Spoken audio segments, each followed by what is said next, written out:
How about a question? Yeah, I would love that, Griff. This is an advice show, of course, and we're gonna help. Brothers, I have Jason Momoa is just open on my computer now. Just get him close, Jason. I can't. Hey, Siri, close Jason. Close Jason. Oh, she heard me. She's doing it. No, Siri, don't kill Jason Momoa. Okay. Brothers, I have a coworker who's a bit of a slow walker. He leaves the office early as a result. He always says goodbye then to everyone else. I usually respond to him and say goodbye as well, but then I always catch up to him on the way to the parking lot a few minutes later. Do I just do a double goodbye? Do I rudely ignore his first goodbye knowing I'll run into him much later? Do I just go around him entirely to avoid the awkwardness of the situation? That's from Parting is Such Tedious Sorrow. Here's what I would do. First time you see him, you give a note. You give him a folded up note and you tell him, not yet. And then the next time you see him, you're like, now. And they open it and it says, bye. Ooh. And then you know what I mean? It's like called shot. I think that would be really slick. Oh, what about see you later? And then when you're running into him, you're like, told you. Oh, that's good. Cool. That's cool, Trav. That's cool, that is right? good. Until the first time you don't see them the second time, and then the next day at work, they're like, what the fuck, man? I had my whole evening planned around. I thought when I didn't see you in the hallway on the way out, you were going to swing by the crib, and we were going to eat chili together. Yeah. I made chili for us. Yeah. You could do a goodbye that's like structured to be repeated, like first time, see you later, alligator. Next time, after a while, crocodile. That's why they came up with that. Yeah. That's why they did that. Hey, it took me way too long into my adulthood to realize I'll see you later, not if I see you first. It's like, if I see you first, I'm going to hide so you don't see me. Where I thought it was like, I'll see you. No, I'll see you because I saw you first. It took me way too long to figure out. It's like, not if I see you first. You're suggesting that when someone says, I'll see you later, and the other person says, not if I see you first, their intention is that they plan on seeing them and hiding. Yes, so that they won't be seen. I'll see you later. I don't think that's true. No. I don't think I've probably said that before, and never once have I had the thought of like, well, now I got to creep on Tony. You know what I mean? You can't.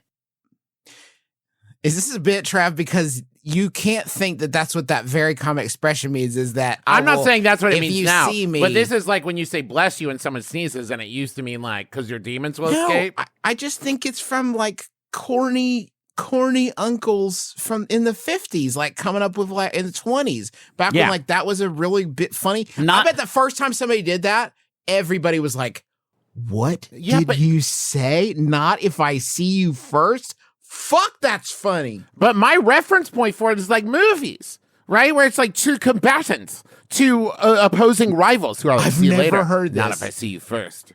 Is that? Oh, you're saying that's people not use this as a threat? That's simply. It is simply not it, Travis. That's not what it is. It's simply this phrase did not originate in like feudal Japan amongst the shinobi. How confident? Hey, okay, but just on out of 100%. How confident are you guys that I'm you're now right? At 75. When he said it scary like that, there's a part of me it's like, yeah. Okay, no, I refuse. I sometimes. will not be intimidated by Travis. This is why. You're This is saying, trippy. wait, Googling. Justin, Stop you're out of Googling. this for a second. Griffin, Okay. you're saying you're No chance you're 100% confident Yeah. that that I'm wrong and you're right. And listen, I'm going to say yes, Travis, because the stakes of this are impossibly low. If I'm wrong, who cares? So yeah, I'm pretty sure. I mean, I've seen, well, not really, because I'm not really online, but I'm sure that there are people who are like, yeah, Darude, Travis, come on. So like maybe this is your Darude. This is my Darude. We all have our Darude within us, and this is my Darude. Conversations have a beginning, a middle, and an end. They have hello, you're in it, you're locked in. And then they have at the end, goodbye. And in between those two is the talking part. That's freestyle, that's jazz. But the beginning and end of the conversations are set. We need a sort of climax denouement, like send off. Something that is like, it means like, I'm about to goodbye. I'm about to goodbye. Oh, you have been out of the Midwest for too long, because that is, well, and when you make that noise, that's a good point. That's you're like, well, sometimes there's a double leg slap. Well, The issue with Welp, though, Travis, we is that both did the We same. just instinctively did the push up on the desk chair. Like, well, this is our sign that meetings have ended. Is if you see us start to push up from our chair. I've just Velcroed myself from the chair, and I'm ready to go. Welp, though, that's a bump in his set before this, and the spike of gonna head on out. That is the payoff.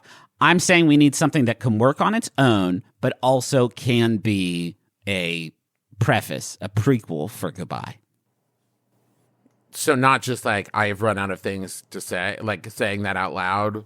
No, I mean more like until next time, and then if you do see them later, sincerely, it's like Travis McElroy, and then walking away. What if you just were able to just take a bow because you got through the conversation? You say hello, and then the boss is like, "Did you do all your work today?" And you're like, "Hell yeah, man! I worked my ass off and got in all the reports, and I sold 50 dog food bowls." And then he's like, "Awesome!" And then you bow. But this is an insurance company. Why did you do that? You say, sorry, that's my Etsy on the side. The bow is sick, actually. I'm jealous of the bow in cultures where bowing is more common, because I feel like the bow would be a great way to signal that you are done with the conversation inaudibly. Yeah. Like if you're talking to someone, they bow to you. It's like, oh, I guess we're okay. So we're done. Cool. Okay, I'll bow to you. Okay, we're done. All right, I'm out.